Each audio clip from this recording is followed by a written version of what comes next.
Hi everyone, let's go over my micro, bullish and bearish Elliott Wave scenarios on Bitcoin. Starting with my micro bullish scenario where the low is in and we're looking for a first wave 1 to the upside, a wave 2 that is also already finished, and then a second wave 1, 2 for then continuation to the upside.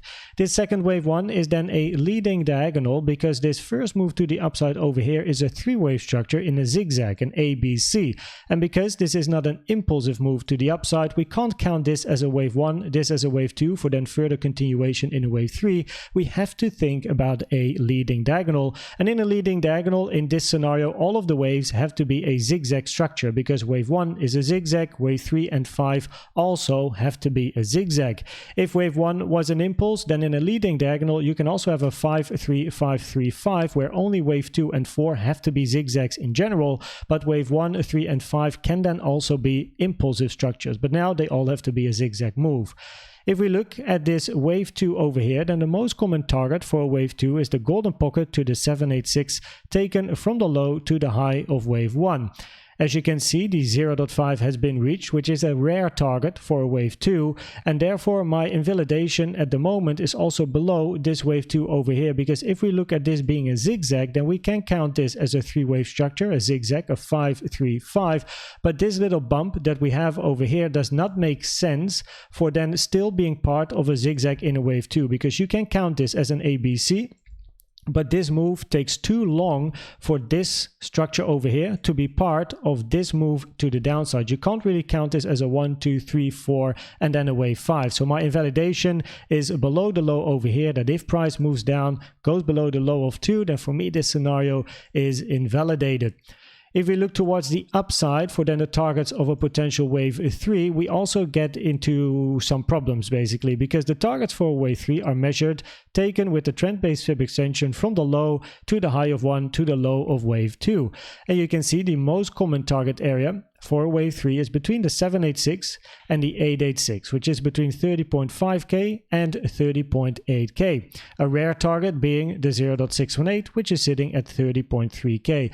And the main problem is not necessarily that wave 3 is not going to be able to reach these levels, it is the fact that we still want to have a diagonal structure. So this trend line at the moment, if we look at the low that has been made over here, with the little move up and the retracement, you want to have all the price action of a leading diagonal inside the two trend lines preferably. So if I then move this trend line to the low than we have locally, then this upper trend line can't go too high.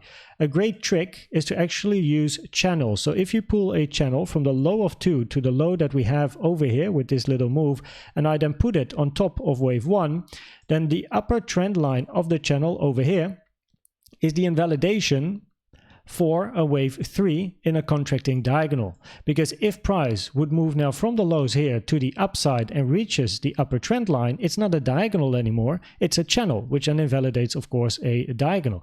So therefore this upper trend line has to diverge to the downside from the upper trend line to create a contracting diagonal, which also means that the most common target area for wave 3 is going to be a problem, especially if we think about time, because this wave 1 was made in a certain amount of time, and if we take a trend-based fib time taken from the low to the high of 1 to the current low of wave 2, and we toggle on the 1-to-1 over here together with the 1.618, then time is ticking. Yes, you know, we still have some time to reach the 1-to-1, which was or is currently standing on Friday the 11th of August 3 a.m. in the morning Central East European time. So then price has to quickly move to the upside to reach these levels. But you can also see that the 1-to-1 on my chart over here in confluence with the 786 and the 886, as that is the most common target area for wave 3, is very close to the upper side of the channel.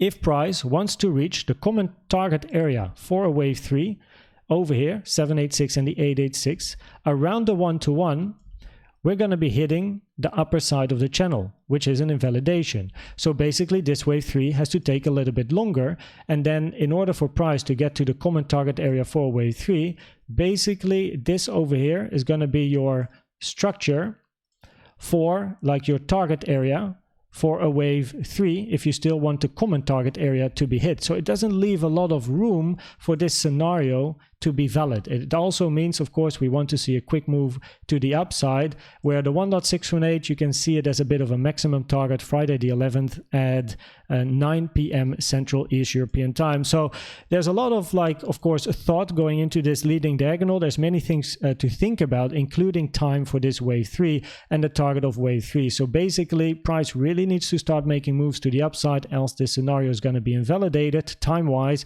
but also with the upper trend line of the channel, and you have the lower invalidation over here. Now, if we look at the bearish scenarios, then this is the impulsive move towards the downside. So in this scenario, we have a finished structure to the upside, and we are looking for lower prices to come. In this particular scenario, we then have over here a wave 1, 2, a wave 3, 4, looking for a 5 towards the downside.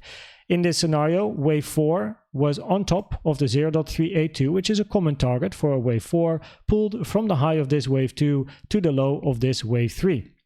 Then you expect a move to the downside, where the most common target area for wave 5 is between the 1.236 and the 1.618, which is between 29.3k and 29.1k. But the 1-to-1 over here and the 0.618 that you see are also still a target for wave 5, sitting at 29.1k. And these targets are floating just above the blue target box that we have over here for some additional support between 28.9k and 29.1k. Now, if I add a few things on the chart, then if this is indeed an impulse towards the downside, you don't want to see price moving towards the upside and reach this line over here. Because if price moves to the upside and we say, okay, well, you know, it could still be a wave 4 because, hey, the 0.5 is a maximum target for a wave 4, right? And it hasn't been hit. So we still have some room to go, as you can see. Yes, that's true. But we are then going to create overlap between wave 1 and wave 5. This is the low of 1, and then you expect the low of wave 4 to be made somewhere over here. And that would invalidate a regular impulse to the downside in then a wave 1, 2, 3, and then a wave 4, 5. In a normal impulse, you don't want overlap between 1 and 4. So if price would move towards the upside and then reach this target box, for example, or at least the level, the low of this wave 1, which is sitting at 29,680 on my Coinbase chart, wave 4 is invalidated, and we have to look at my other scenario, other bearish scenario that I'll explain in a second. Or we have to start to think about diagonals, where this is then a 1, 2, 3, 4, 5 diagonal, where eventually you're going to be looking for a structure that is going to be like this, right? But that is too early to call. We have to first wait and see what's going to happen more locally here in order to determine this. Now, if we get a move towards the downside, then we can say, okay, this is a 1, 2, 3, 4, and then a wave 5, end of wave 1, and then we expect a bounce around this target area, maybe a little higher, for then a wave 2 to the upside, and then a wave 3. And if price can move towards the downside first, take this low, then if we expect the low of wave 1 and 5 to be made around the target box, and we take a trend or a normal Fibonacci from the high to the low over here of a potential wave 1, then the golden pocket is going to be right on top of the resistance area that we have above price at the moment, the blue target box that is sitting between 29.7k and 29.8k, which is great confluence as well for then potentially a wave 1, 2, and then we get a bigger move towards the downside in a wave 3. Now, if we then look at the bearish scenario like the 1, 2, 1, 2 scenario, then in this scenario you then have a wave 1, wave 2, going to be looking for another 1, 2 before then a 3 to the downside.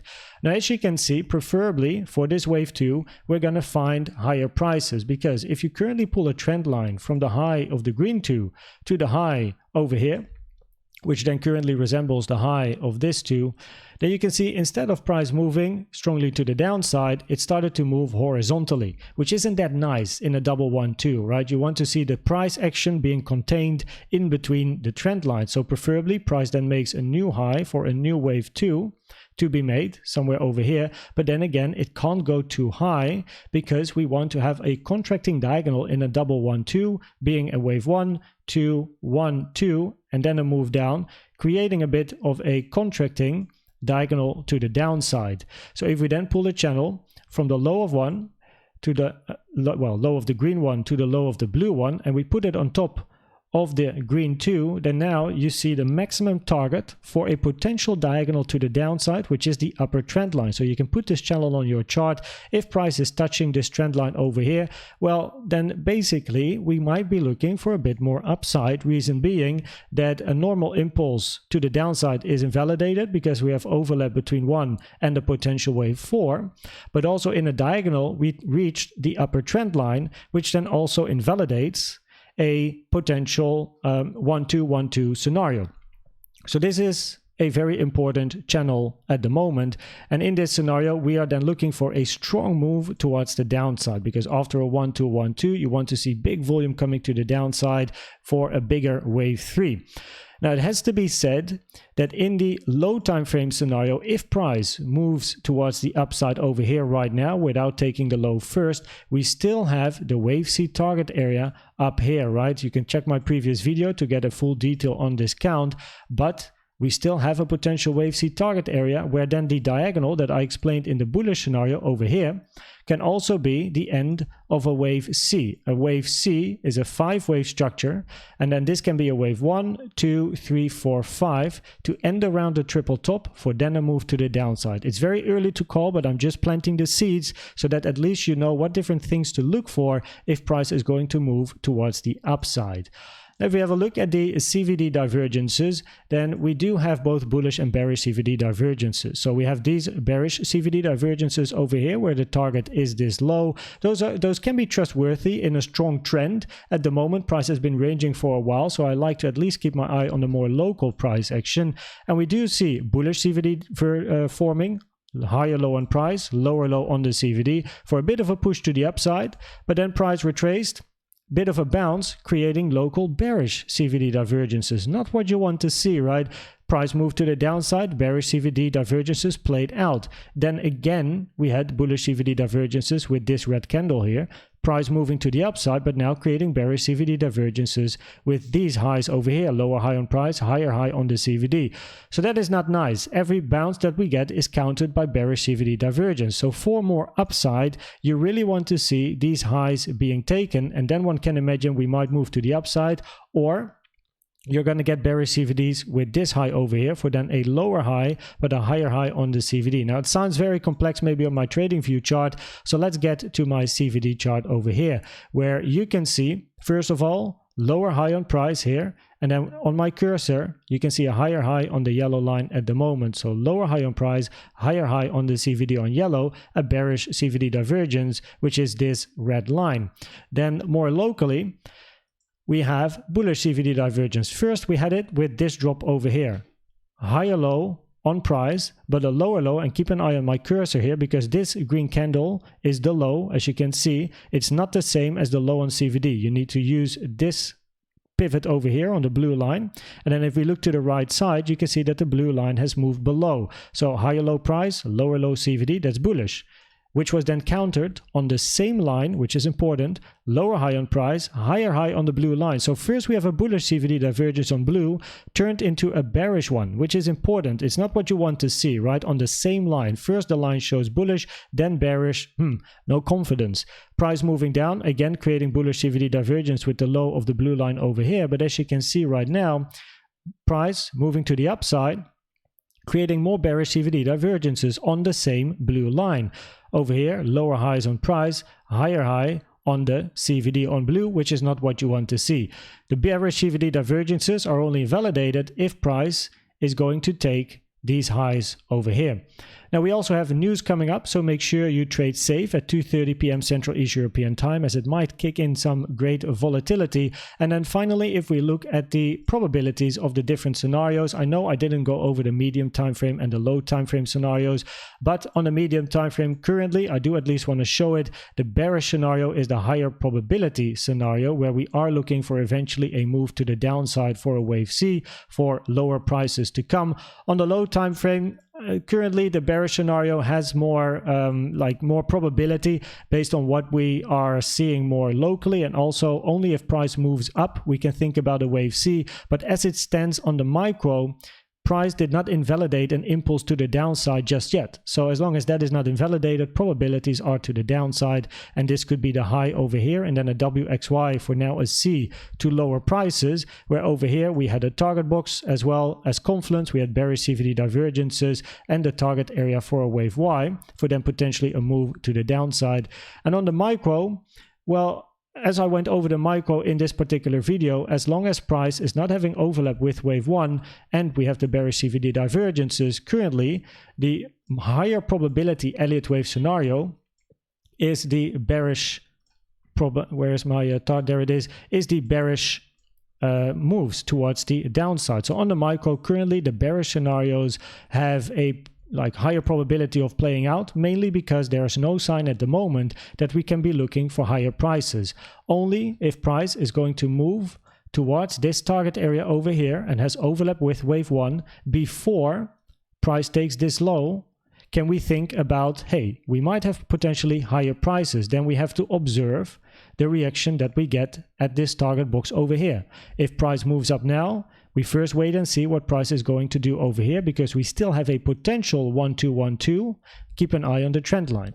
So this is something that we have to look for. If price is moving down first, going below this low, well, then we're going to look for more bearish scenarios where we then have a 5-wave structure to the downside with a wave 5 to be made, a retracement and potentially continuation. So for the bulls, it's important to now push towards the upside, because then everything is open and we might look for continuation if we're building bullish CVD divergences against resistance. So keep an eye on the CVDs over here. And for the bears, it's important to at least take this high right now. We can only be reactive traders. We trade what the chart is giving us. We are patient. We don't FOMO, YOLO, or catch knives. And also we make sure we have a plan and have good risk management, especially with the news coming up. So I hope this video was helpful or valuable to you. Please check out the most recent educational video I've made about the best trading indicator you can use. And for now, thanks for watching and subscribing, and I'd like to see you at the next one. Bye bye.